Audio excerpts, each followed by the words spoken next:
Good morning. We'll start with the budget presentation. There she is. Hey.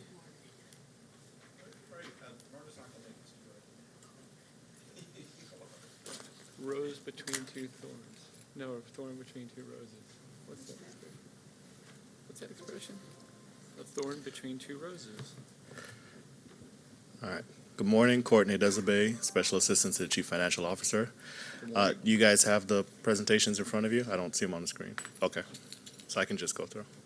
Just one sec, please. Okay. Give. And Courtney, please speak into the mic I'm loudly sorry. enough for us. I always have issues with that. Yeah. Okay,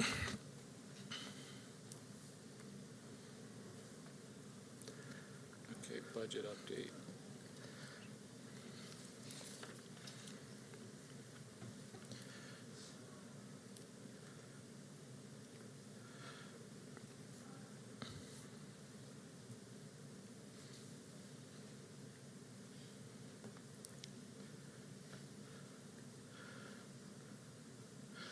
Okay. So in the presentation today, we're going to cover four things. First off is the general fund preliminary revenue update. If you look on slide 3, we have the preliminary or projected revenue figures for fiscal year 21 and a comparison of the final fiscal year 20 figures. So the numbers that we're citing for fiscal year 20 final are the post-enrollment adjustment numbers. So just so we're clear on that, there's a slight difference between those and the numbers from the spring. Mainly the teacher salary incentive grant, which we received during the course of the year in the form of general funds, which was added to the state revenue.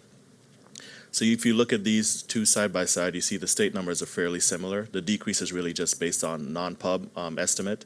The local 287 is based on our estimate of the MOE kicking in this year. Federal is flat, and the change in other revenue is a change based on our estimate for investment income, going up by about $750,000. And you see we're drawing at $15.3 million from fund balance as opposed to 22 at this point. So the net difference is a fairly flat dollar amount going towards the budget for fiscal year 21 projected. Any questions on this slide? Okay. Yeah. Next slide, we have the fair student funding allocations. So this breaks down the items that are distributed to school through the fair student funding model. The base funding is the base per pupil times the number of students receiving the base per pupil. So the base is the same, 5568. We're distributing it to a larger portion of students. The weighted funding, this is all just based on the demographic and breakdown of students in the different categories. The number of students in poverty, the number of students in gifted and talented, and the various items that we have from the fair student funding model. So there's no change in the allocations except for two things that I'm going to mention. One is the hold harmless. If you recall, fiscal year 19, when we switched the funding models, we introduced a hold harmless that allowed any school who lost funding due to the change in funding formula only to retain the funding that they would have had based on that difference. So that was applied in fiscal year 19. In fiscal year 20, we adjusted that slightly, sort of as a gradual step down, where if a school was losing funding from the prior year, they were able to retain 90% of that hold harmless. If they were gaining funding, they would only retain 50% of the hold harmless. And fiscal year 21 being the third year, we were phasing out the hold harmless amount that had been carried over in the previous years. The second item that's updated, if you see there, is a WIDA supplement of about $500,000. This was an additional amount. If you recall, the poverty weight has a WIDA component to it for English language learners. It doesn't just take direct cert, it takes the number of students who are calculated to have WIDA level 1 and 2, which is early language learners, and we assign them in poverty as well so that they can receive poverty funding instead of just the direct cert students. What we found in prior years was that that amount was fairly small. This year, because of the large influx of EL students to the district, we're seeing that we're giving out more funding through that WIDA weight naturally this year. But we also included a supplement for the schools would have the highest concentration of WIDA students to get an additional per pupil amount, which is where you see that WIDA supplement. So those were the two edits in the weights this year. Any questions on those? And the funding, the change in funding, like for the hold harmless, for example, what that does by not having it in there as an isolated weight, it essentially flows through the rest of the fair student funding model. All right. Any questions? Does the increase in students mean that we had an increase in enrollment, or is it? We had a slight increase in enrollment this past year, but this is based on our projection for this coming fall. So we're also projecting a slight increase in enrollment for this coming year. I think, well, not I think, what we've seen numerically outside of the EL population increases, our trend is still a decrease in enrollment, but that population increase has shown that, you know, it's actually going to bring us above where we projected, at least it did last year.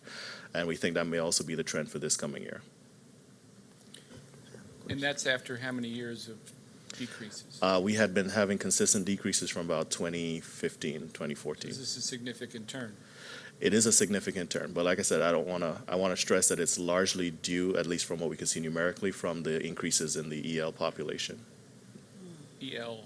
Yeah. English language. English language, yes. Yeah. Yeah. Well, they're still our Yeah, students. it's still, you know, pretty significant that we're not declining the way we have been over the previous years. I have a question about the weighted funding. Yes. It looks like it's going down to 35.2 in FY '21. Yes. Help me with that, because it seems like we have more students. Does that mean then that there are fewer students that require these special weighted categories? From the weights, yes. So the demographics of those students change on a yearly basis. So as things like direct cert change and gifted, well, gifted actually went up. But as direct cert changes specifically, you can see poverty numbers going down, which is one of the areas where you see the decrease. And that affects, you know, other things like Title I and so forth. So we've had some discussions in terms of how poverty is counted, which you're aware of. But this is one of the trickle-down effects of that. By having a population of students that aren't being identified necessarily as poverty, it affects the FSF weight for poverty as well.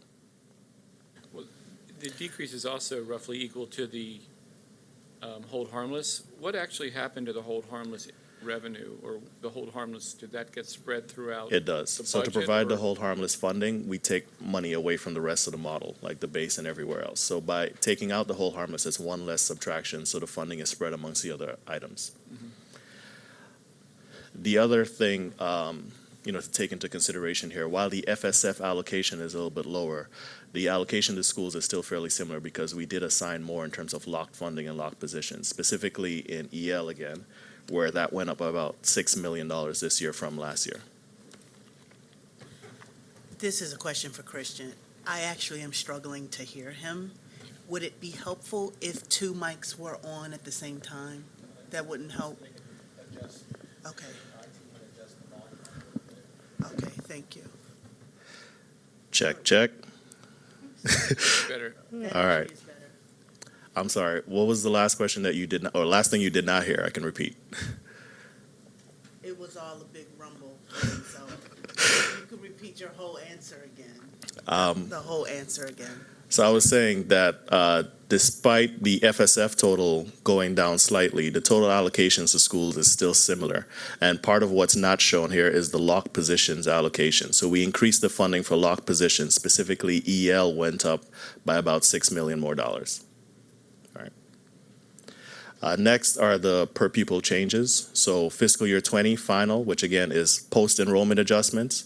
The charter per pupil was $91.99. The projected fiscal year 21 is $91.12. For traditional schools, it's flat from fiscal year 20 final, $55.68, held flat, $55.68 again. Timeline update. So school budgets were initially released on February 5th. They received their side-by-sides that showed their prior year allocations and their current year allocations. We had the budget kickoff meeting that was held at Poly where all the principals attended. We went through budget guidance, et cetera. And they received the allocations at the end of the day.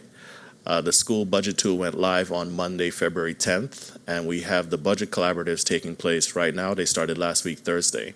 They run all day from 8:30 to 5 p.m. upstairs in room 301. We actually have 4 schools up there right now going through the collaboratives. And we do 4 schools at a time. They sit at the table, as I mentioned before, with staff from special ed, Title I, budget, human capital, all the various offices supporting. As they present the budgets that they've built, they go through the approval process as well. So those are taking place currently. Central office budgeting is underway. Cabinet has been meeting to discuss the budget allocations and individual budgets and priorities and filling those in for the offices. All offices and schools are to have their budgets completed by March 6th. Any questions on the timeline? Commissioner McFadden had a question about how do we know the school communities are actually being engaged with opportunities for input during the budget process? Right, so the opportunities for input are, well, there are 3 main ones. We have the priority discussions that schools have, very similar to the ones that we have with central office, where they go to their committee members to say, here are the priorities I'm discussing, and get feedback on those. We document those meetings. We also gather the results from those from the schools. The second thing they have is that when they receive their allocations, before they come in for their collaboratives, they have their school family council budget, collaborative meetings that they have with their community. So in those meetings, they say, here's the amount of money I have available. Here's my proposal for what I'm going to submit at the budget collaboratives. And again, that's documented. They have to submit that documentation as part of their budget process as well. It goes into our budget tool. And their budget is not approved without the documentation supporting that they've had that collaborative meeting. The third meeting. I'm sorry, does every school have an active school family council? Every school should have some version of community input into theirs. I'm not sure if they all take the same shape or form. I can follow up with FCE to get a definition as to how that is structured. But to our understanding, they all have some level of community engaged faction or council. Is there a way for you on the back end to know that engagement in fact happened and it didn't just happen on paper? Like, just in your working directly with principals, are you able to kind of trigger if this is true feedback from their families or if it's just kind of them making decisions? Well, there are a few different avenues, and it's not always just the conversations with the principals. It's some of the conversations with the community members as well, who we encourage to let us know if things aren't being done with fidelity. The team in FCE as well work directly with the SFC groups and the community members and the principals on making sure that those are also done with fidelity. They provide information structure in terms of what should be done in the meeting. They give like the templates and all the rest of the information that they need for the meeting. So it's very structured. It's not as free form as it used to be. Because it's not just ensuring that they have the meeting, but it's making sure that they're having the meeting in a similar format, that the information they're gathering from the meeting is usable. And it's not just, people signing off attendance sheets for the sake of getting, the box checked. So we do checks on that, random checks on schools, but also, like I said, the FCE team is engaged with, the school leaders on scheduling those meetings and having those meetings and supporting those meetings as well. Okay. Yeah. Could you go back to slide 4? Slide 4, please. Yes. You might have covered this, but just remind us, what does self-contained supplement mean? The self-contained supplement is for schools who get self-contained kids. They don't essentially get OTPS money for that from other than personnel. They get allocated personnel for self-contained students. That's LREC students. But as part of that allocation, all they get is the personnel. So there's a supplement in the FSF model, the Fair Student Funding model, to give them, other than personnel dollars that could be spent on supplies and materials to complement those classes. Self-contained, meaning students who are in self-contained classes? In the self-contained classes, yes. Mm-hmm. And then HS weight again? That's the high school weight. Okay. Yeah. So we assign a weight for high school specifically under the premise that it's, more expensive to fund a high school, to run a high school than it is for an elementary school. And then finally, flux cap. The flux cap is essentially a protection measure. So it prevents schools from increasing or decreasing by too significant an amount. If a school, and sometimes it's just a variance based on, grade configuration changes or something along those lines. But if a school's funding changes more significantly than what the cap allows, we actually fund them back up to that base amount so that the change is not as significant or as drastic. And schools are expected to use the same per pupil allocation no matter what the salary increases that come from their teachers, is that correct? That goes year to year. This year, yes. There was not enough additional funding for us to increase allocations to schools, and the same thing also applied to central office, to fund the changes in cost of living increases. So offices in central office and schools are finding, within their budget ways to balance with the allocations that they have and to accommodate for those changes. So teachers received a pay increase, but I don't see a corresponding increase in these funding sources. And why is that again? We allocate the funding that we receive. So there was. So the schools are expected to cover it? That's correct, yeah. I see. And like I said, the expectations in central office is the same as well, where even if you have union or COLA increases or step increases for staff, you still have to balance your budgets with the allocation that's given despite the increases. Okay. Any other questions? Yes. Good morning. Good morning.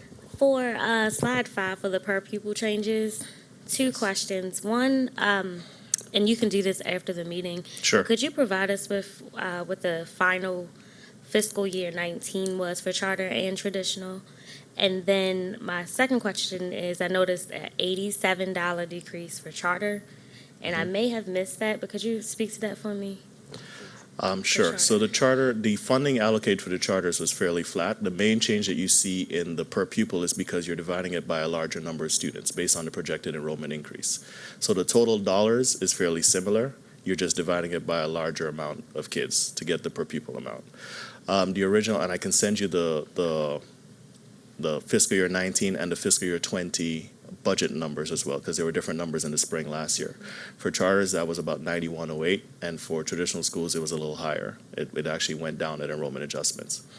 So those changed during the course of the year during enrollment adjustments just based on the enrollment change. The funding, the pot stays the same, but as the number of kids goes up or goes down, it can affect the per pupils. The charter specifically went up from the spring to the enrollment adjustment number when we included the additional $8 million that flows through the charter formula for the teacher salary incentive grant, which we receive as part of SB 1030. So there's a portion of that went to charters, which affected the charter per pupil by increasing it. Thank you. Okay, no problem. Any other questions? Thank you. All right, no problem. Should we go back to transportation?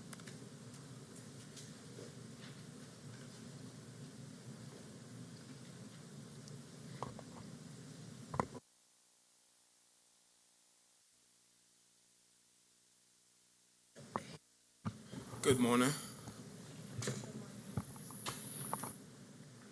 Good morning, Jacinta Hughes, Director of Transportation.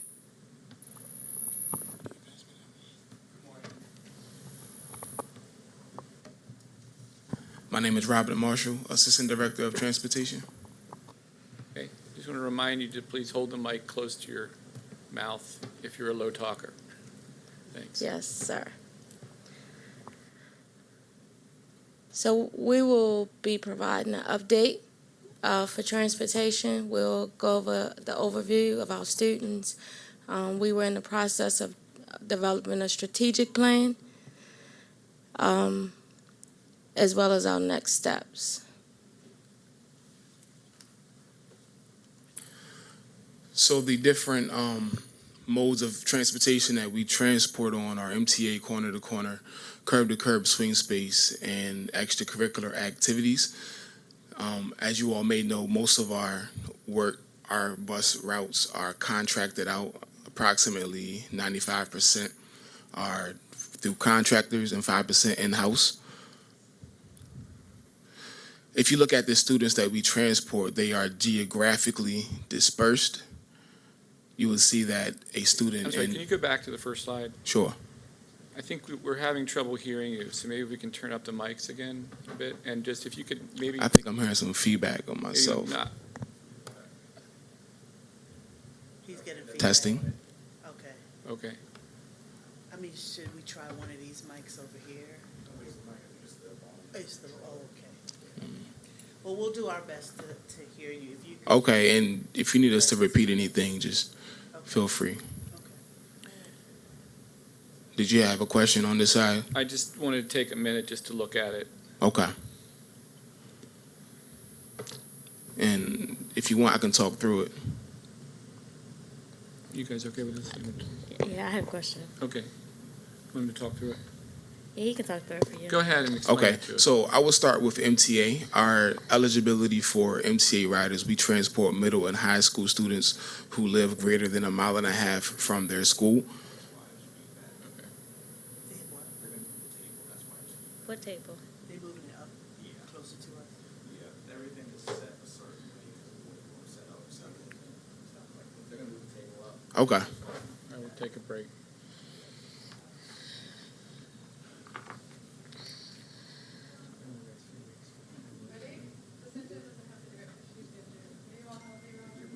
Apparently this is placed in the wrong place, so we have to move it up.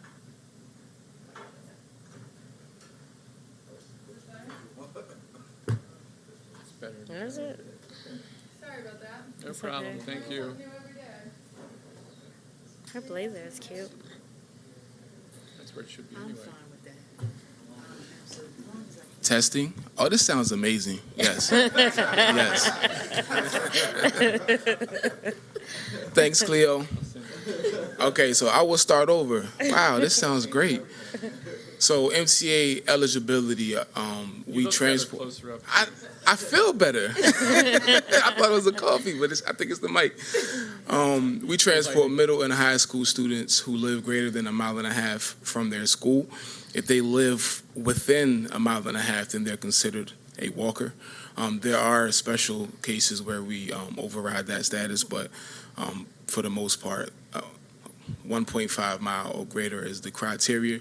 Our corner-to-corner riders are specifically for elementary students who either live greater than 1 mile from their zone school, or if the director of transportation determines that there is a safety issue with crossing like a busy street or something like that, will provide historical corner-to-corner service.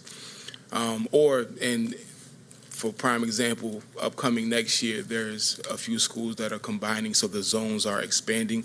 So the students who live greater than 1 mile that are still within that zone will be transported via corner-to-corner.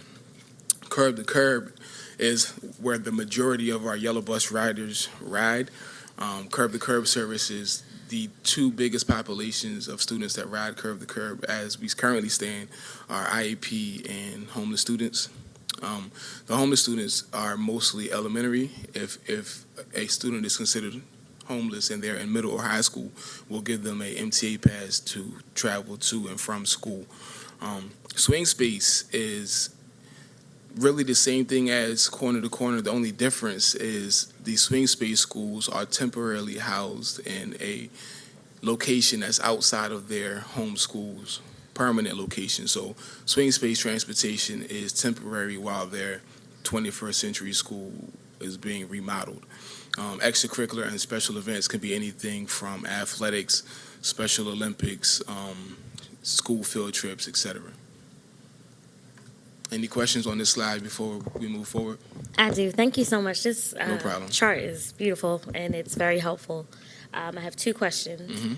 2 weeks ago, we had a presentation on chronic absences, and one of the populations with the highest amount of chronic absences was special education, and she spoke to the students that receive yellow bus services not wanting to come to school on yellow buses, and so they saw that an increase in absences.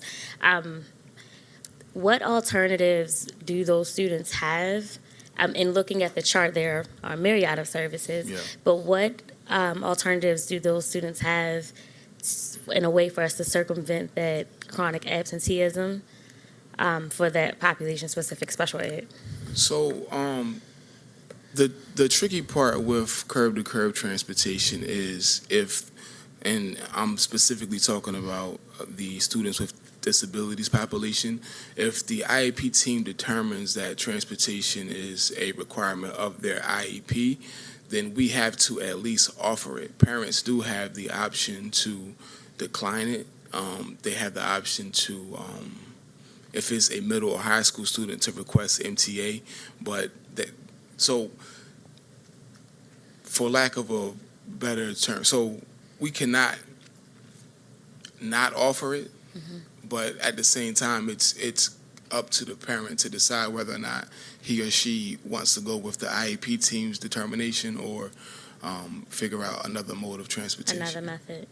Thank you. And then my second question is related to MTA services. Again, to that same chronic absenteeism presentation, students said one of the root causes for either absence or extreme lateness was MTA buses not coming, being late, or not letting students on. Have you all received any feedback about that? And is there any kind of conversation with MTA around that? We have had some. So there are instances where the MTA runs irregular. That is kind of inevitable. But the thing that we try to pinpoint are chronic instances where MTAs may be late or running. And some scenarios is the MTA runs very frequently during a certain time, and then once it gets later, the schedules kind of spread out. So sometimes it can be students not getting to the MTA on time, and in other scenarios, it can be either the MTA is crowded and they have to wait for the next one, or instances like that. But we do take those cases and then take them directly to MTA to find resolutions. Thank you. You're welcome.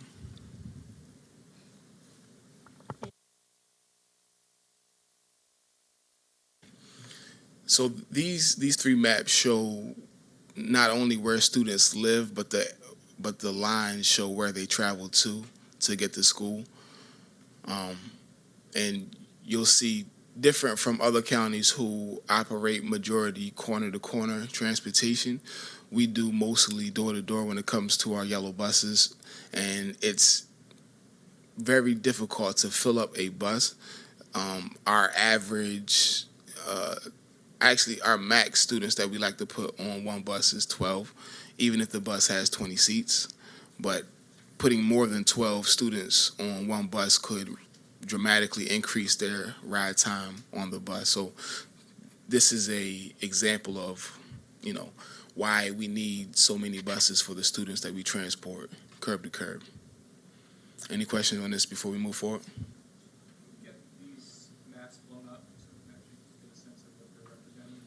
Sorry. If we could get these maps blown up, it's hard to really read them so small. Okay. I'd be curious to see, particularly the middle one. Okay. So it may be helpful maybe just to take the IEP map, and I'm talking about for future presentation, just to make that one map large. Okay. Well, if you could do that to all of them, but it looks like wherever I see a green dot for the IEP, that's where we're going to that young person's home. And then I don't know where the lines are taking them because the map is really, really small. Okay. But is that so the lines are from home to school. home to school? Mm-hmm. Okay. But yeah, we can have that blown up. Would the 0.7 just be an aberration, or would it be swing space because it's less than the mile? No, so the 0.7 is the that's not swing space. This is all curb to curb, this slide. And even though 0.7 is below our MTA eligibility, Right. if a IEP team determines that transportation is a requirement, the student could live 3 blocks from the school, we would still have to transport. Mm-hmm.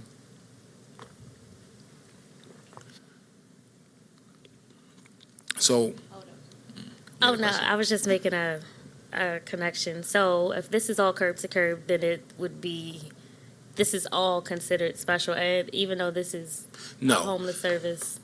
So our The homeless students that we transport, that 1,214 is mostly elementary students, and the reason we don't put them on MTA is because of their age. So that's why we put them on a yellow bus. That was helpful, thank you. No problem. On Commissioner Roberts' question about absenteeism, chronic absenteeism, do we have any data on whether that factor, that metric is less with taxi service or curb to curb versus other services? No, we don't have the data. So if I'm understanding your question, if we can compare whether the students on yellow bus are later than the students on MTA, is that the More question? absent. More Particularly absent. So with taxi that would service? be, we don't have that data because some students are actually absent from yellow bus services because of their medical needs, and we don't track. So we may have a student that may not ride for 2 weeks because of a medical illness. So we wouldn't necessarily track if the student is absent from the bus because of the bus being late or if they're absent because of a medical situation. And But that would be the same process if they were getting a cab as well, right? If they were absent because of a sickness, or if they had that same 2 week stint. Correct. Yeah. And some of the IEP students that we're looking at are also on cabs as well. So it's not, it sounds like the absences that you referenced earlier was more based around preference. Was Like, curb to, yeah. the curb to preference curb. was for them not to be on a yellow bus. Now, we do get requests from families requesting a cab, but we don't place students in a cab because of preference. We place them in a cab either because we don't have space on a bus, or maybe the distance just doesn't make sense to send one bus out to, 20 miles away to pick up one student. Yeah, it's such a question because that's 52% of chronically absent students. Or what? The special ed population. But And they're that was one of absent the- because they they don't don't want wanna to ride the be on a yellow yellow bus. bus. Well, among other reasons. Among other reasons, not just that. Well, the fifth, yeah, it was two top reasons, and that was one. Was not the preference? Yes. Oh, interesting. so we have worked with special ed to do travel training too for some students who, when they recommend to their principal or to their IEP chair that they no longer want to ride the yellow bus, special ed as well as transportation coordinates to start training the student to ride the yellow bus safely. So again, once parents kind of step up and say, like, maybe my student not riding because they don't want the stigma of being on the yellow bus, Right. then we have had cases where we, special ed has the people in place to go out and train students. But I think part of that would be the communication, and maybe we getting that data and looking at who, identifying the students. Yeah, because I probably wasn't here for that presentation. Teaching and learning, okay.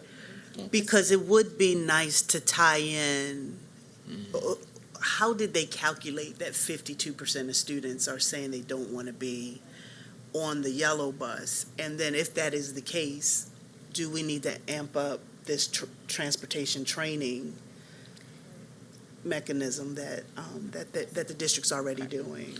Because that 52% sounds quite high when the majority of our students that we transport need it as a service. So I think maybe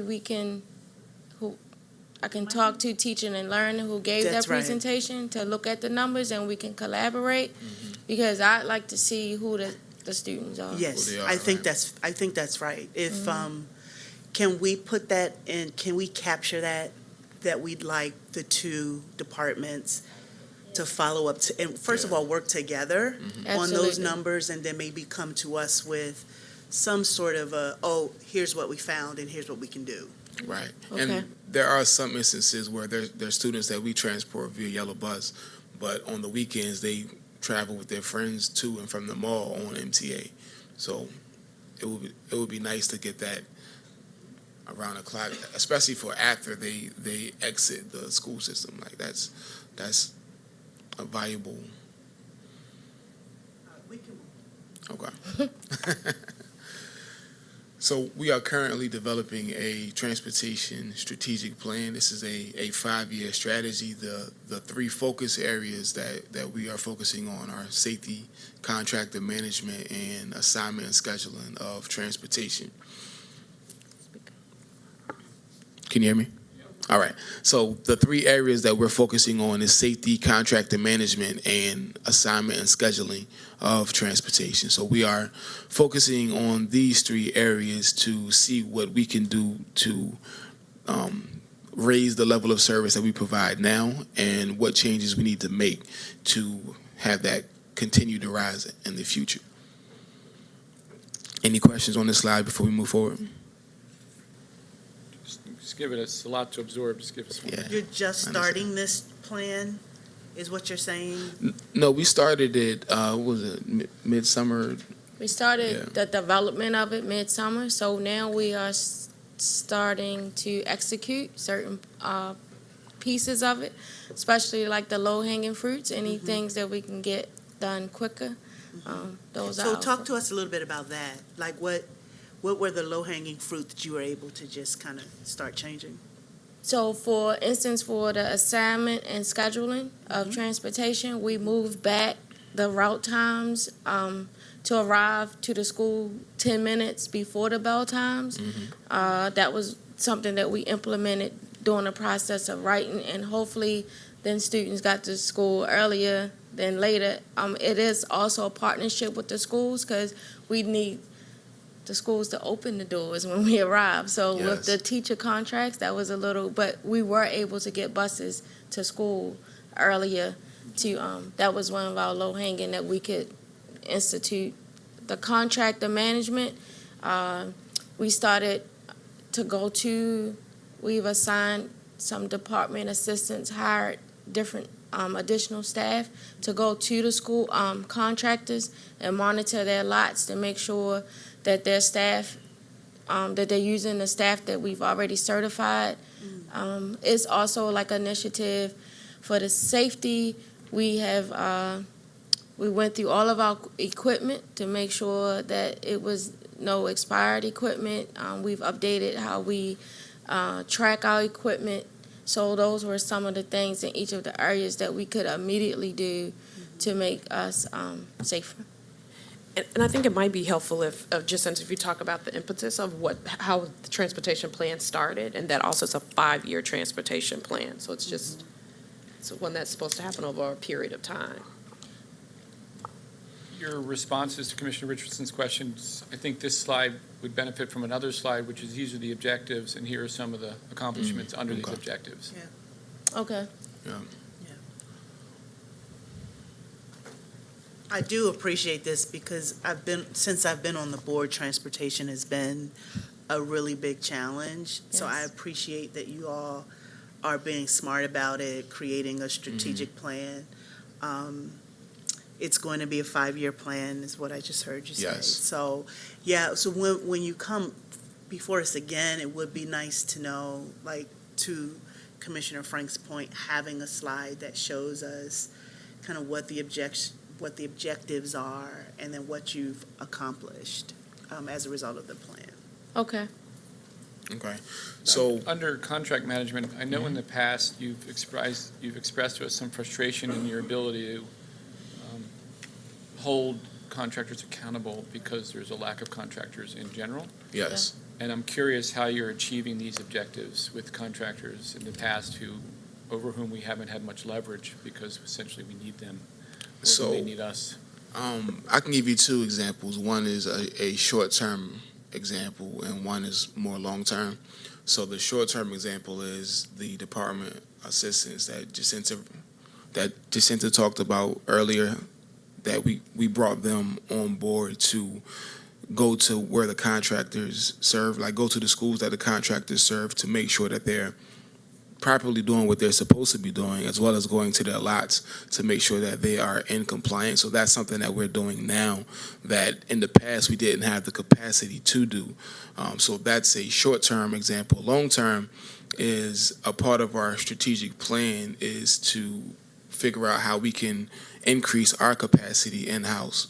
So prime example, if contractor A is performing poorly, today, we do not have the resources to take the routes that they're performing poorly on and running it in-house. So there is almost no consequence for performing poorly outside of liquidated damages. So they lose money for performing poorly, but we would like to take complete routes, and that would really affect their pockets and make them focus on what they're not doing right so they can make more money.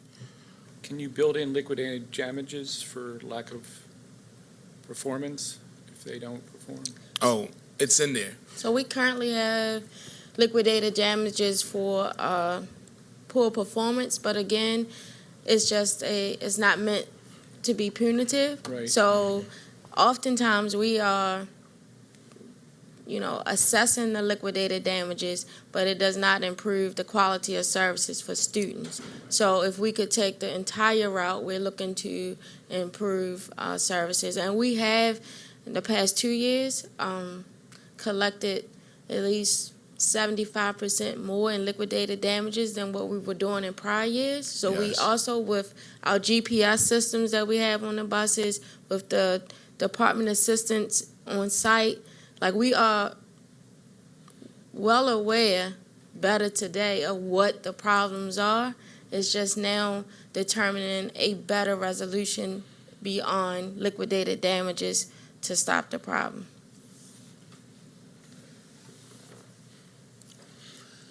So next steps are to perform a equity analysis, refine budget options, review and share recommendations from the Bell study that we are currently performing right now.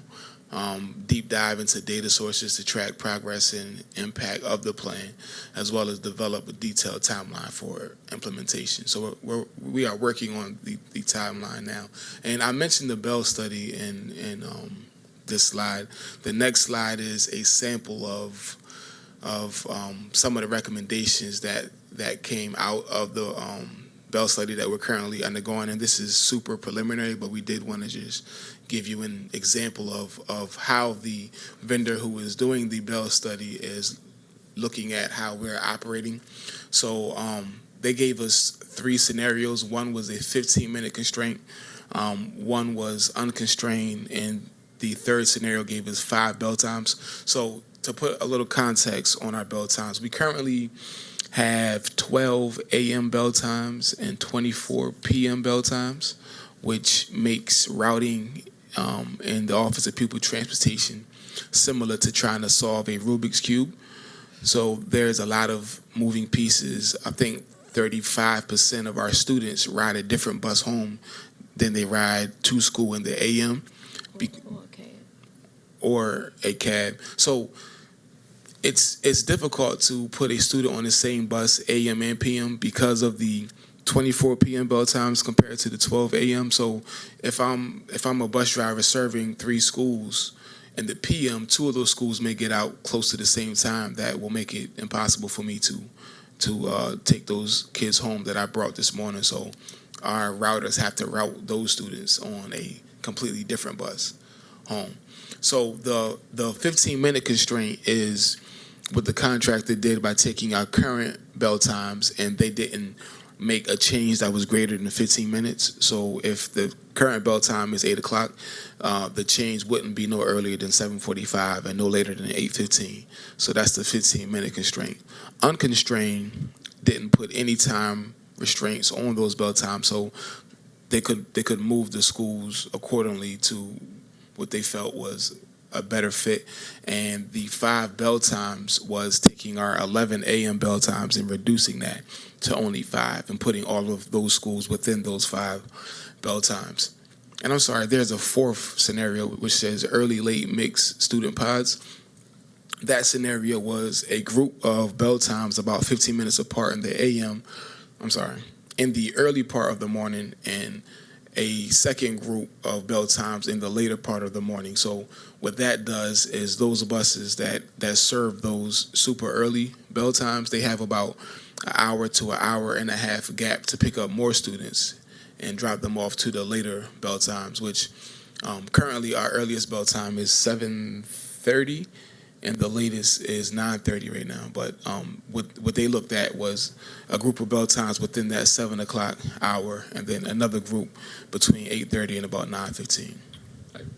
Actually not following everything that you said, but I noticed sort of the bottom line on the fourth column is much cheaper than the first three. Can you explain Yes. that? And if that's something that's achievable, or? So part of the reason for the bell study was to gain bus efficiency. And so if we can use the same bus multiple times, that's the difference in 4 and 1. So if we change the bell times and we're able to use that same bus for 3 schools versus the 1 school, at best right now we may get 2 schools for 1 bus. So that's the difference in the cost. So 4 is achievable because it's kind of realigning the bus capacity that we already have to service the schools.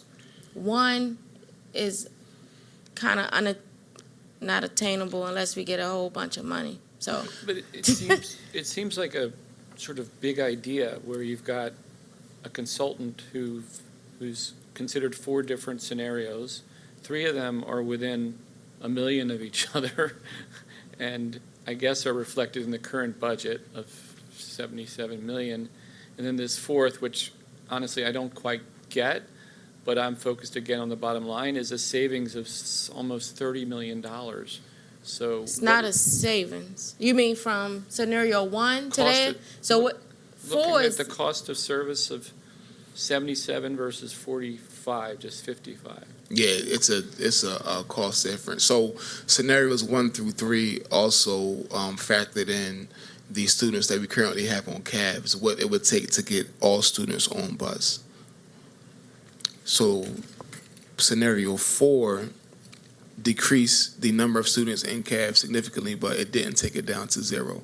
But because of the way the bell times are set up, we can use the majority of our buses more than once. Right now, we have a lot of buses that's only serving 1 school because the majority, 74% of our students attend a school whose bell time is between 7:45 and 8:15. So that 7:45 to 8:15 window is super condensed, Well- and a lot of those buses we can't use twice. We could probably spend an entire session on this slide to fully understand it, but the title of the slide is Bell Study Recommendations. Mhm. And the 4th recommendation is called Early Late Mixed Student Pods.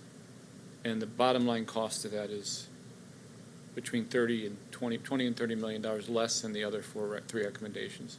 So I'm just trying to understand, is that recommendation feasible? Are those cost savings possible? it's not so. Good.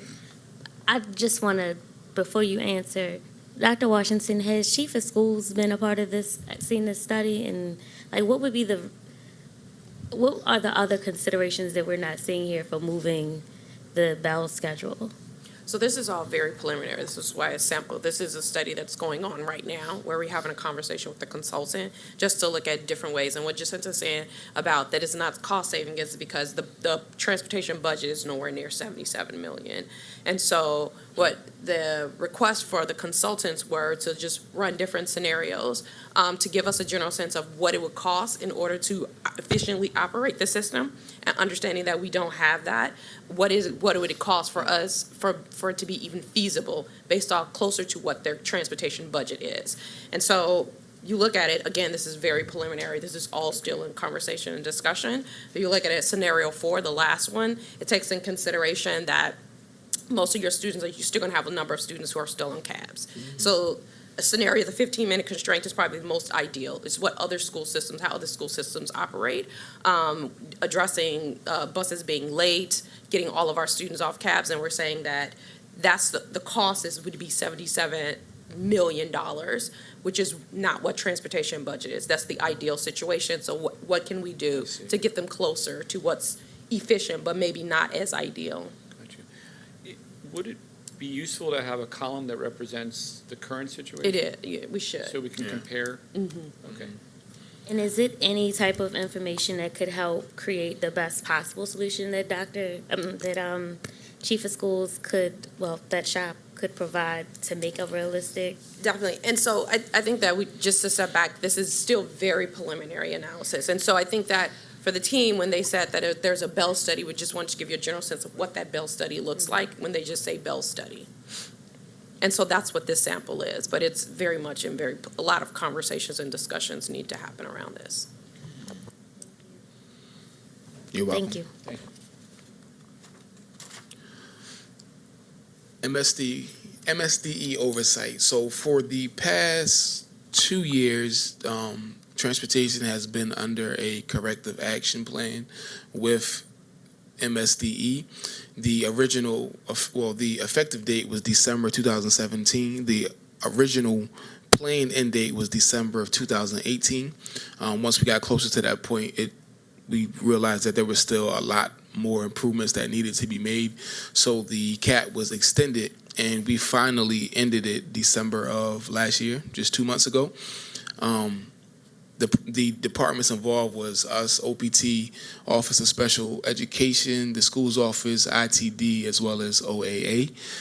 There were 6 focus areas that the CAP was pinpointed on, and the conclusion that the MSD consultant made was that internal communications and processes have improved tremendously.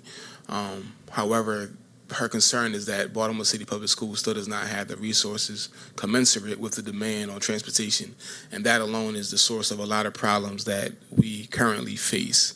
So her conclusion is we can fix things that are within our control, but unless our resources are commensurate with the demand that we get, we're still going to have problems that we cannot fix. Any questions?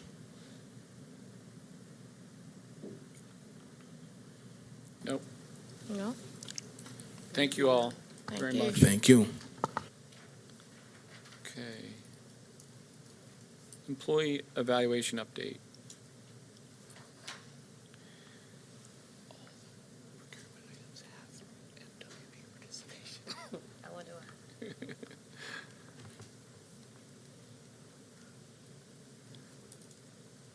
Except for one. The one for $100 million. Of course. I'm kidding.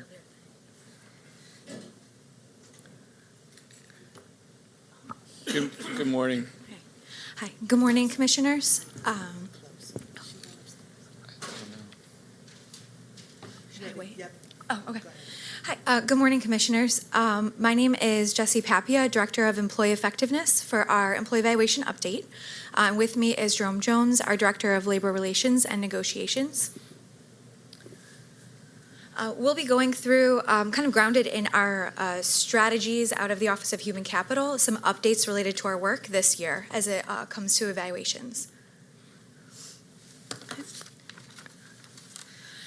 So to get us started, we have current strategies out of the Office of Human Capital focused on employee evaluations. One of them is to refine evaluations to identify employee strengths and growth areas more accurately in order to inform various pipelines and pathways. A couple of the metrics that we're monitoring related to this strategy, as you see written here and that I'll talk about in the presentation today, include looking at the 100% of our principals and assistant principals successfully completing qualified observer recertification. Also looking at and finalizing the components of a new assistant principal evaluation effective for this year. And then providing a comprehensive evaluation report to the board or one of its committees by the end of March. The other strategy that we're working on this year that relates to employee evaluations is more specific to the instructional framework rubric.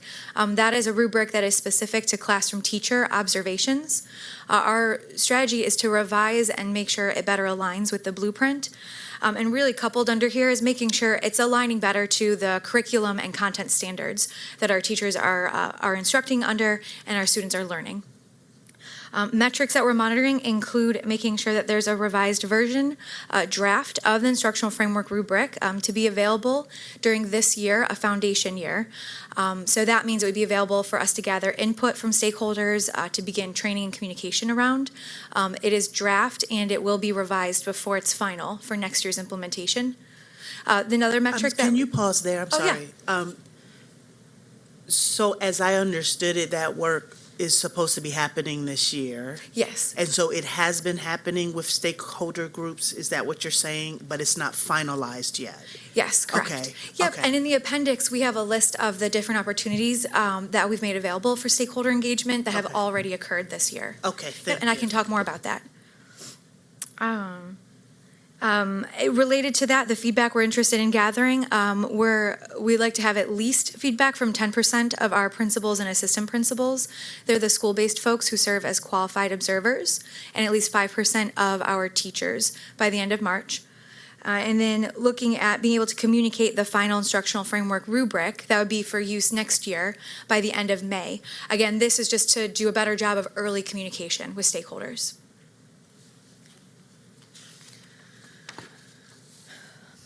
One thing I wanted to name as we move forward is that there is an employee effectiveness steering committee. And so while it is chaired and led by the Office of Human Capital, we engage with ITD, academics, chief of schools, chief of staff, the Office of Achievement and Accountability, knowing how multifaceted evaluations are. And both they should be informed by work that is happening in other offices and should also be able to strengthen work happening in other offices.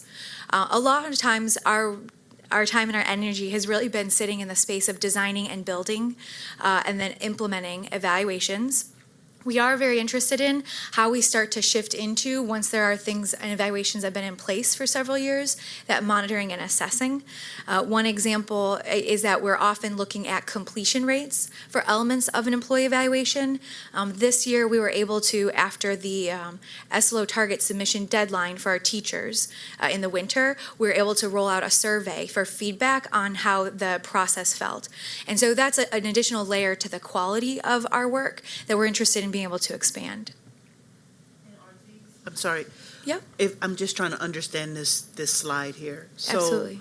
So where you have like teacher and principal evaluations, all of the highlighted yellow ones, Mm-hmm. those are all the different kinds of evaluations that you're working on? That's correct. These are Okay. all different types of employee evaluations that we're Okay. working on or have been identified by the steering committee Okay. for future work. So as an Gotcha. example, and they're in varying stages. Okay. The assistant principal evaluation, we were able to see that through to fruition, and it has been implemented this year for a new assistant principal evaluation. For our CUB and Local 44 evaluations, we are aware that those are of need for us to address and start to engage with our union partners. We have not begun that yet. So you know,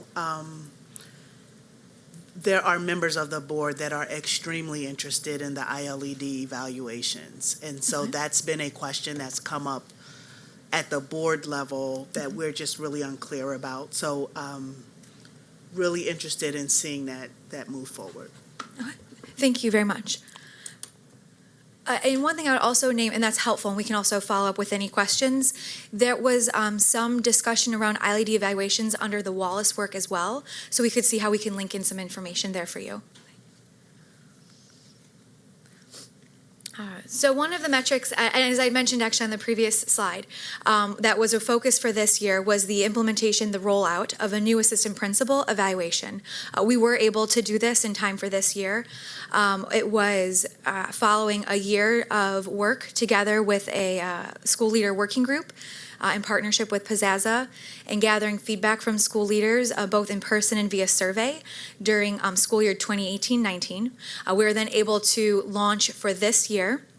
Some of the resources that we provided and which are named on the slide include just making sure we have narrated presentations in the moments when we can't get to everyone or they can't come to us for an in-person session, wanting to make sure that there is still a presentation and information available for our leaders and for folks who are going through their new evaluation. We offered in-person support sessions in October so that folks had at the start of the year. And we've been sending out conference materials to supervisors to make sure that there's consistent messaging and reflection resources being handed out for the use in the conferences. Quickly going back to slide 4, sort of conspicuously absent is, and maybe you can explain this, Sure. Lynette, is the evaluations for cabinet members and other members that are not included in the list here of those that are being held accountable. So I can explain, How but I can. are cabinet members evaluated? So there's a process, but I would defer to Jeremy to provide more detail to it, so I can definitely have a follow-up. Okay. Yeah, and one thing, and this definitely lets me know that for the future, we're going to make sure we tighten this slide up just to make sure we can give information and in a way that's really clear for folks. These don't encompass every employee group within city schools. When we were meeting and thinking about how to prioritize, we thought about elements that involved either contractual or state obligation. Those would certainly move something up higher on the list if we had to prioritize. We're thinking about the scope, so how many employees are within the group when we're thinking about the kind of impact we can have as we move out and prioritize this work. And we're also thinking about the closeness to students. And all that to say does not mean that cabinet would not be of a high priority. So I appreciate that question. There is an unaffiliated evaluation form that kind of holds the evaluations for staff who are not in a bargaining unit. But we can go back and discuss with Jeremy how to get more information to the board about cabinet. And I would also just add to the discussion with Jeremy, because as a board, we do also have an office of employees who report to us. And so being able to have a tool that you guys are developing would be very helpful for our office as well. That's great. Thank you. Are there other questions on the slide or groups? Okay. Oh, did he? Okay. Here on slide 6, we wanted to quickly show what it looks like now that we have brought in our assistant principals into our school leader effectiveness evaluation. We're very excited about this work. This allows us to make sure that we are reflective of the type of capacity and competency needs of a school leader, whether in a principal or assistant principal seat, acknowledging the impact that they have on students in the school community. It also will help us for our principal pipeline work because we now have an evaluation where we can get into more depth about elements of practice, knowing how we can develop our leaders in those areas where maybe they're getting a developing or even effective rating. We want to see them at highly effective, and also matching them with school needs to build out a stronger team. So one thing just to say with all of the boxes that are here, at Concept, 50% of all of our school leader evaluations now include student growth elements. The student learning objective, or SLO, is it's basically a SMART goal that's related to how students are doing that year on an assessment. And so now our assistant principals also have an SLO in their evaluation. The school performance measure is a school-wide measure. It is lagged based on the availability of data and includes performance and learning environment data for all of our school leaders. And then when we get into the element there that's highlighted in yellow, professional practice is where we do see some difference. Our principals who are in green have ratings on their leadership framework. This is completed by the ILED. It aligns to the indicators within the leadership framework align to the professional standards for educational leaders. That was adopted in 2015 and are also the standards that MSDE has adopted for their principal evaluations. It also includes the staff responses on the Vanderbilt survey. So this is the VALED survey. It's a 360 survey. So the principal rates themselves, their supervisor gives feedback, as do their staff. And I want to name this that our principals are the only employee group who right now have a data point that is solely grounded in feedback from those they supervise. We think that's of high value. The Vanderbilt survey, it is for principals. So it was not something we could roll over to our assistant principals. So you see there in the blue box that their professional practice is grounded in ratings on their leadership framework, and that is completed by their supervisor, most typically a principal. And their indicators are also aligned to the P cells. So again, really looking for alignment to what our principals are doing and really to what the national standard is for educational leaders. What kind of training do you provide supervisors in the evaluation process? It will vary. I would say for those who conduct school leader evaluations, what we have done for this year, as an example, we would go to the CLNs. So those are the CLN, the community learning networks, where the principals are brought together with their ILED, so that we're going through and reviewing these elements so that they understand like process. Another thing I would say is when I think about resources that can help both the employee and the supervisor, we have example evidence that is available for folks to consider when they're grounding their discussions in the leadership framework rubrics.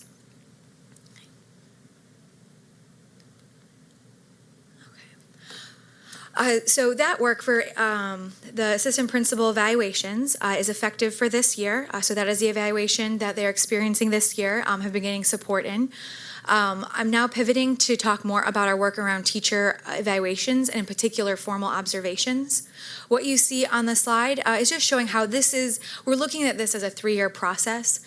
We understand both the scale that we are working at when we think of the number of teachers across so many schools, and also the opportunity for real impact. And we consider how feedback grounded in a rubric that aligns to strong teacher moves that improve student learning could be some of the most effective feedback that a teacher receives. So we really want to make sure we're doing this thoughtfully. You'll see in 1819 a lot of, I don't want to say foundation or groundwork. It includes having a monthly work group where we were reviewing the instructional framework rubric, proposing updates, gathering stakeholder feedback. You'll also see that we went through an RFP process for an online platform. So this was about building out the systems and the resources that we needed in order to touch our school leaders and observers more directly, making sure that there's training and practice videos directly at their fingertips. So that was in works to make sure we could build that capacity. And then also looking at structural process things like the board policy GCO on employee evaluations. In school year 1920, we've called this our foundation year, and what's really important is that we didn't want to jump right into, here is an updated rubric for folks to experience. So this is a year for further feedback and communication, and it's giving us time for training of our qualified observers ahead of when this would be in place for evaluations. You'll also see kind of in more detail about training and calibration of qualified observers. And we'll go in a little more depth about how we've been gathering feedback, knowing that that's of strong interest. And as we look ahead to next year, our goal would be full implementation of version 3.0 of the instructional framework rubric. That means that it would be in place for formal observations.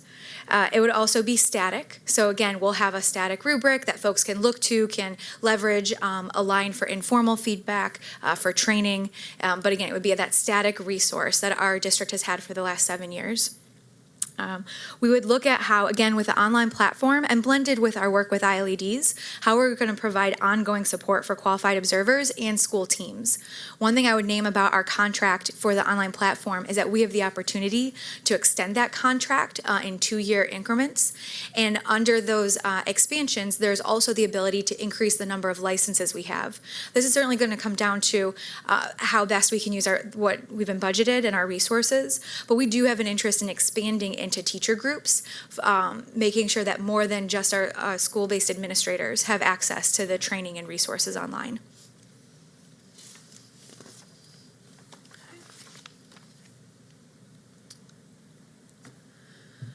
So to shift to, we called it metric D, but so finalizing, the draft version of our instructional framework rubric.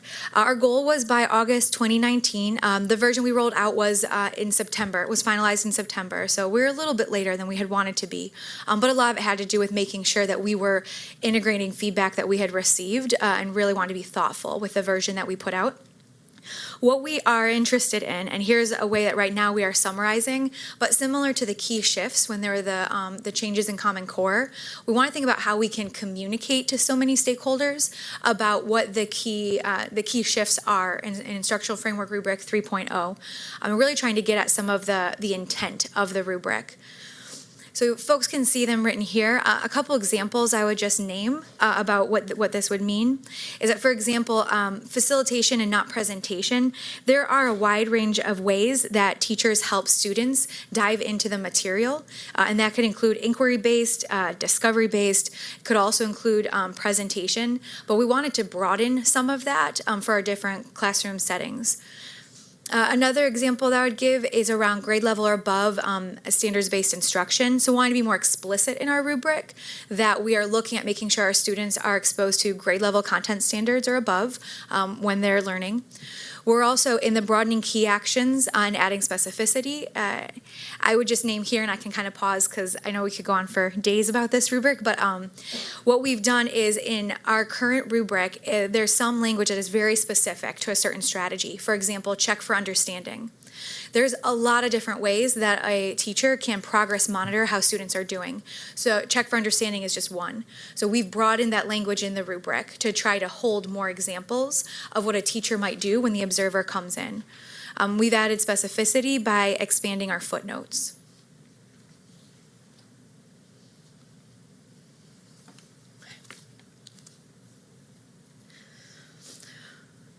So one of our other metrics was around collecting feedback from at least 10% of principals and assistant principals and at least 5% of teachers by the end of March. Do you know what that is in numbers? Just off the top Yes. of your head. Yeah. I was looking it up actually. So at least based on a staffing report from January, when we think about just the classroom teachers who have the teacher evaluation, 5% of them would be a little over 240 teachers, and then 10% of our principals, assistant principals, and I actually included principal residents because they are qualified observers, would be 37. Yep. You're welcome. What you see on the, I guess if you're facing it, the right, is an image of one of the announcements that went out. They went out in a couple of our city schools news, but just to share information with all stakeholders about how they can give input.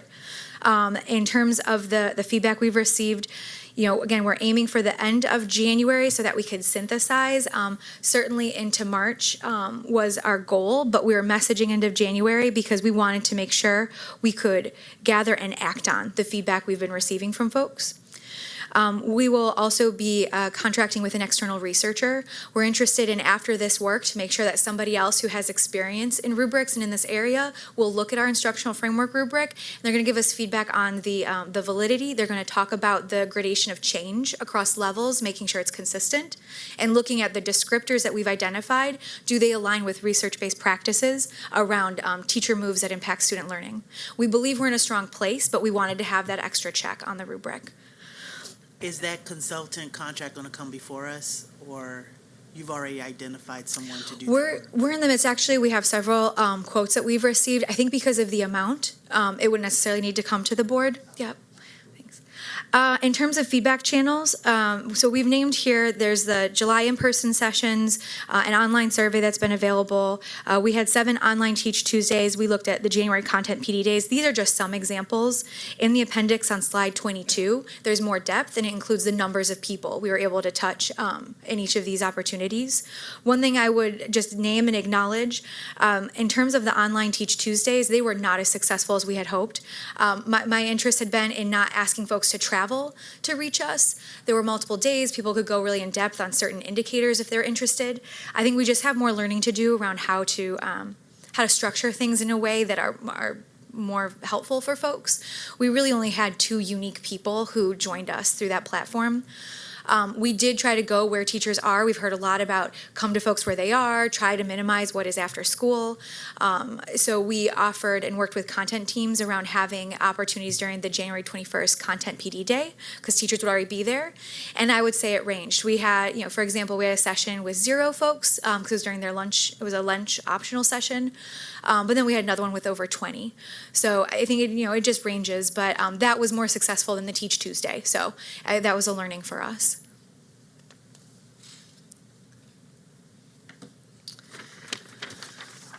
Another thing I want to name is work that is new for us this year. We're calling it working with focus schools, but basically we've identified schools and school teams where a principal and they could bring 2 to 3 teachers from their school will be coming together with us 3 times this year. And we're both interested in having folks do an informal walk with the rubric so we can get some of that, try it out, let us know how it's going.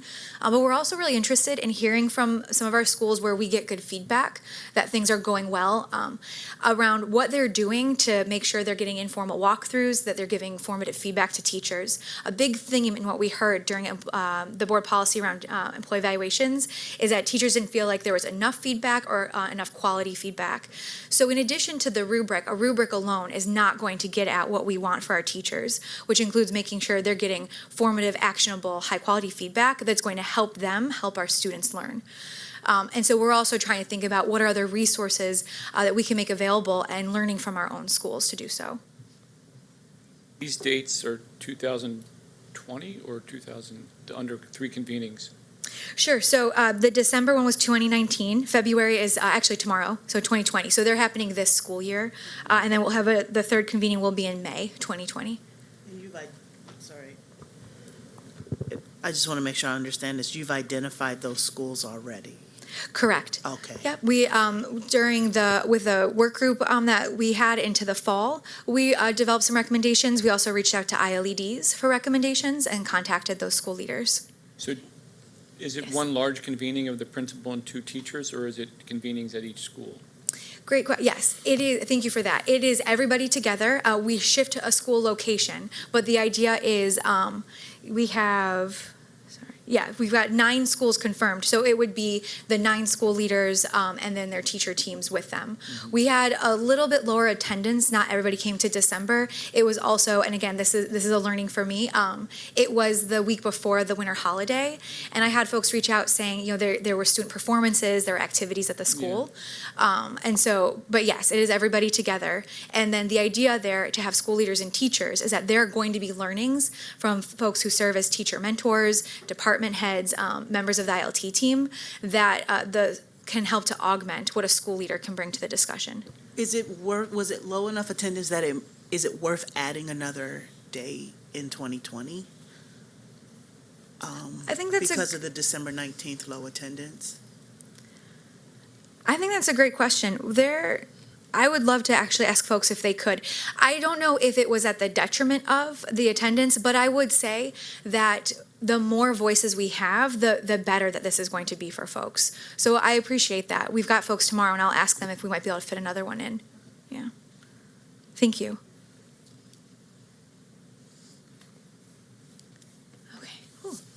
Okay. This metric, which is focused on making sure we have successfully calibrated and recertified all of our qualified observers in time for next year. It includes several elements. One thing I would just name that as we consider this, and again, through the opportunity of the online platform, we're able to offer and provide practice modules for our school leaders. This includes modules that remind them about making sure they're having evidence-based statements, thinking about bias and observation, reviewing the instructional framework rubric, and then also modules that are actually watching videos of teacher instruction and then having the opportunity to practice rating those videos and getting feedback on that. Those videos, the first one was actually, it was not a pre-scored video. It was an opportunity for us to see just how much variation there was across folks looking for the first time. All subsequent videos will have been pre-scored by a norming committee. So we're going to be able to check for item level accuracy, meaning we'll be able to say to a principal or an assistant principal on Teach 1, the norming committee said this was a level 3 or effective. You said it was a 4, highly effective. So we can help folks start to look and reflect on where they would need to kind of go a bit deeper into the rubric. So we're really excited about building in this practice prior to an assessment.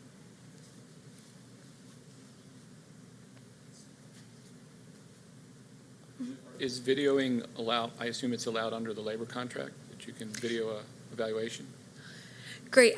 So currently the videos are not of city schools teachers. These are mainly from Teaching Channel or videos through a consultant who's working with us. I see. One thing I would say though, and that's where you're asking is spot on. We've gotten a lot of feedback, especially from teachers, but I don't really hear disagreement from school leaders, that there's an interest in more videos that are of our own classrooms. And I would say really the opportunity to celebrate our highly effective teachers and helping folks, both observers and teachers, see examples, kind of get a peek into their classrooms. We're not there yet, but one thing I would say is that again with an online platform and also with the district's Vimeo, we have a couple of platforms with which we could get videos out once we've helped to create them. So the contracts currently don't allow us to just walk in and video. But there are a number of schools where the school leaders and the teachers agree, even for their formal observations, hey, I'd like the video. And so there is some of that going on in some of our schools because both parties agree when you sit down and give feedback for the formal observation, it's nice to go back and refer back to the video. So we do have pockets of that activity going on within city schools, but it does require the teacher to agree to be videoed.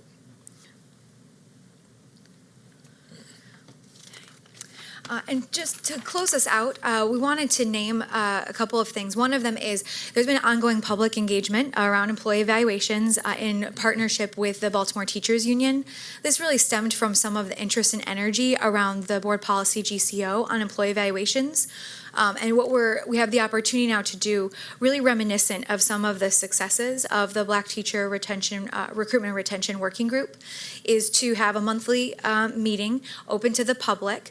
And we are located in different schools at each meeting to try to just make sure we're really as accessible as we can be to folks who'd like to join us. The topics center around implementation and experience of evaluations, and really wanted to keep that connection and finding out more about support and development. We've had two so far, the beginning of January, beginning of February. The first one was at Gwynns Falls. Our second one was at Moravia Park. We saw an increase in participation between the two. We're interested in increasing that engagement. We had 12 folks sign in January. We had a little over 30 people in February. The next one, shameless plug, will be in March. We'll be at Mervo. Yeah, can you provide those dates to the board? Mm-hmm, absolutely. And we can include the school locations as well. Yeah, please.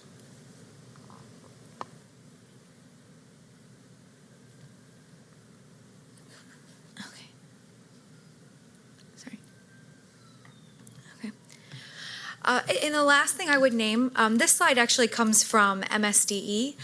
So they have been on a path to improving evaluations in Maryland. We saw a lot of that come to fruition in some of their updates to the principal evaluations, and they updated and rolled out a new default state model for principal evaluations. They have also been going through the process to look at and update COMA regulations and the teacher default model from the state. It has not been implemented yet. There have been opportunities for feedback throughout the summer. There was a survey open for public comment, which members of our team completed. There was opportunity for feedback in a November meeting. There's also been a May meeting going back. And so there have been several opportunities for engagement. The last thing we've been aware of is that they're still working to finalize when it will be on the calendar for the regulations to be reviewed and go through their public process with the board. Our anticipation right now is that there are no updates for implementation next year, but that is very much subject to change, and we'll let the board know if we get any different information. This is just important because while we have locally developed models for our teachers and our principals, if the regulations or the default model at the state level shifts, that is something that we have to make sure we align and kind of like go back to look at our own evaluations in a different kind of way. So with that, that's the end of our presentation. I wasn't sure if there are other questions that folks had. No, thank you. Okay. Great presentation. This was a great presentation. Thank you very much. Thank you very much.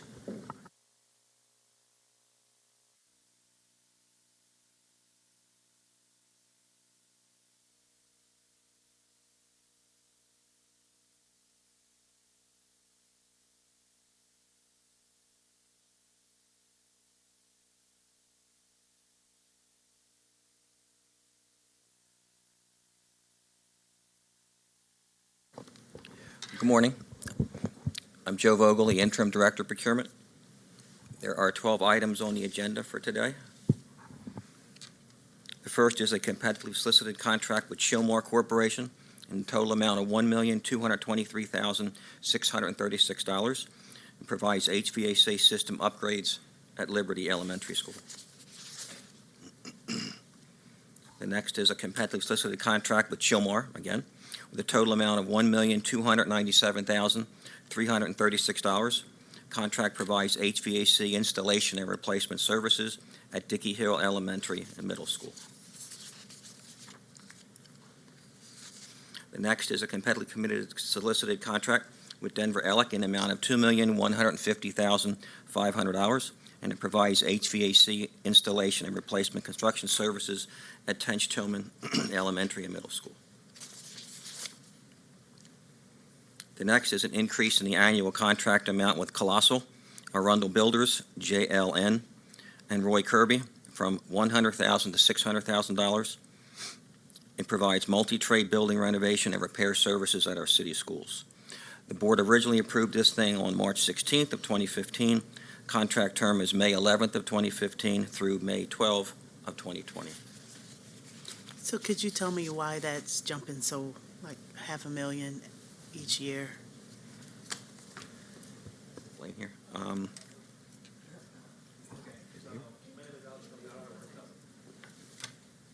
sorry. I was Blaine here.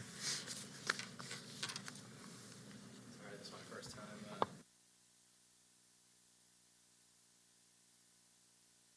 Okay. All right. So my name is Alex Delgado. I'm in the Chief Operating Office. I'm kind of brought into this at the last minute to help out because Blaine is off today. So I think looking over this, I think there might be some slight not really discrepancy, but misrepresentation of how this is awarded. I believe what's going on, and I'd have to talk with procurement and try and track this down to verify it, but I believe that each of these vendors, it says $100,000. I believe each vendor had $100,000 for each year. So really, it's a $400,000 contract per year, and we're increasing it by $500,000 just to get through these last 4 months because we have some risk management insurance claim requisitions that are trying to go through the system that are bumping up against the top of the contract limit. I think it's about $120,000 that we're trying to put through right now. And then, of course, there's some additional space in there just in case some other projects come up, insurance claim, if anything, any sort of emergency response that we might need to use additional funds for. So most of your risk management is based on vandalism. Vandalism is not something that we can always project. So if we have an increase or is a spike in some of those different, the work that has to happen, then as I was just saying that it's bumping up against what our threshold limit is for those different vendors. So I'm not following fully, but the 500,000 you're saying is spread across all of those different vendors, and each of them had a $100,000 threshold that we are about to exceed. And so you are anticipating that we'll need $500,000 every year of this contract? Because it seems like we underestimated the amount in the beginning when we first voted on this. Is that correct? Not by much. The contract expires this May, so really this $500,000 is just to get us from February to when the contract expires May 12th. And we may not use all of it. It's just, it doesn't make sense to request $250,000 now. Maybe we get $300,000 worth of emergency projects, maybe $350,000. It's really hard to project, especially with these risk management projects. These are funds that are reimbursed through insurance claims. So there's no cost essentially, but we need to be able to Front the money. Exactly. Okay. Say no more. Thank you. All right. Thank you. I while we're on Colossal, I was going to have a similar question because there's another one that jumps up, I think 250,000. Yeah. So. Yes, there is another one coming. Okay, the next agenda item is a request to approve the exercise, first of two one-year renewal options with commercial camera and security and advanced fire protection. The contract provides fire protection system inspection and repair services. The estimated amount of the contract is $500,000, and the renewal period contract term will be April 1 of 2020 through March 31st of 2021. And that will also include one more renewal option. The next is, and here's your Colossal, the next is an increase in the annual contract amount with Colossal and CNN from $30,000 to $280,000.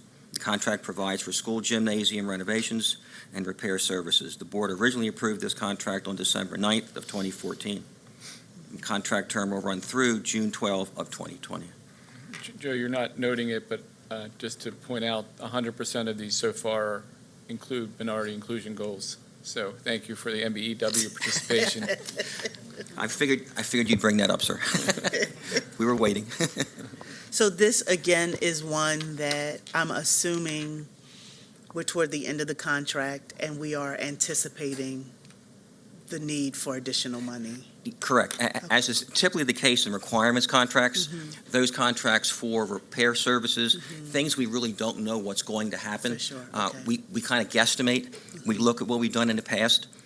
If we know that there are projects coming up, we add that to it. But the unknown of whether a gymnasium floor gets damaged or not, or in the prior case, windows get damaged, that we don't know. Okay. So we do our best guesstimating up front, and then when we have to, we come back to the board to ask for more money. Okay, thank you.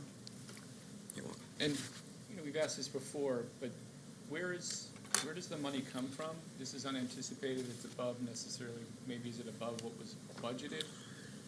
How does that work when you're adding to a contract? And how does that relate to the budget? Yeah, that I need to have Blaine here. I could say, so a lot of times it's shifted from another contract. So there may be a contract where we project that maybe we might be under, so those funds are actually shifted from one contract to another contract.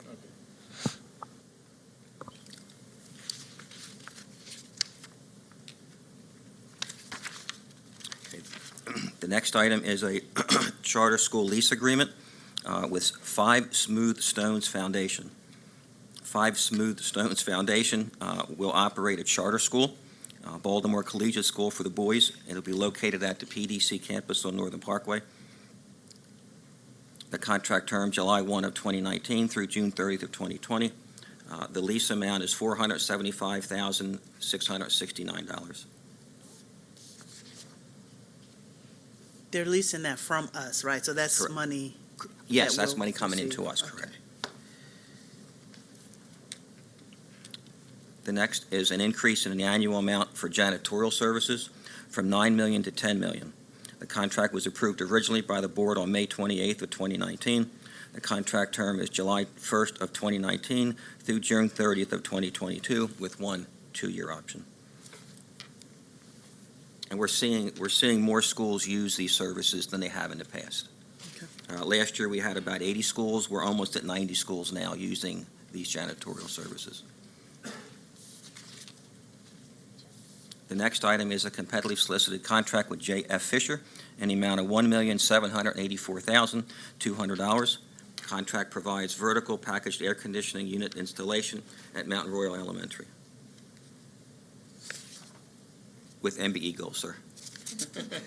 I saw you smile. The next is a competitively solicited contract with Commercial Cabling and Sound to provide exterior lights and miscellaneous electrical repair services. The estimated annual amount is $800,000. The contract term is different than what it shows here. It's really February 26th of 2020 through February 25th of 2023 with one 2-year option. We attempted to bring this to the February 11th board, but we just didn't get it in time, so we had to divert it to this. Okay. The next is an increase in the annual contract amount with TJ Distributors from $500,000 to $800,000. Contract provides an as-required playground equipment repair services. The board originally approved this contract on May 14th of 2019. Contract term is May 15th of 2019 through May 14th of 2022 with one 2-year renewal option. And the last is a contract with Robert Half International for an estimated amount of $100,000 to provide short-term administrative support staff during periods of absence or vacations. We are using Robert Half now. and we are getting very close to the $50,000, which requires anything over that to come to the board. This will take us through this fiscal year, June 30th of 2020. So does that mean a lot of people are like off? Like, That I'm not sure. I know there are vacancies in the CEO office. There was an individual. The Human Capital has somebody, and I believe there's a third department that was using them too. Do you know why this contract would come to us versus? 'Cause Yes, it's hitting because the we are asking for 50,000. over $50,000. I meant versus another committee, I'm sorry, pardon me? versus teaching and learning. It's not, It's not doesn't just strike me as an teachers. operation, no? It's not just teachers, though. Oh, I see, okay. Yeah, It's, Gotcha, that's it. okay. all right, thank you. Thank you. welcome. Anyone in the audience for public comment? Hearing none, thank you all to the presenters. You are clearly masteries of the subject. Great presentations for everyone. And with that, we are adjourned. Next meeting is March 17th, 2020. And the topics are school police update, budget update, and technology update. Please put those in featured. I just learned how to find things.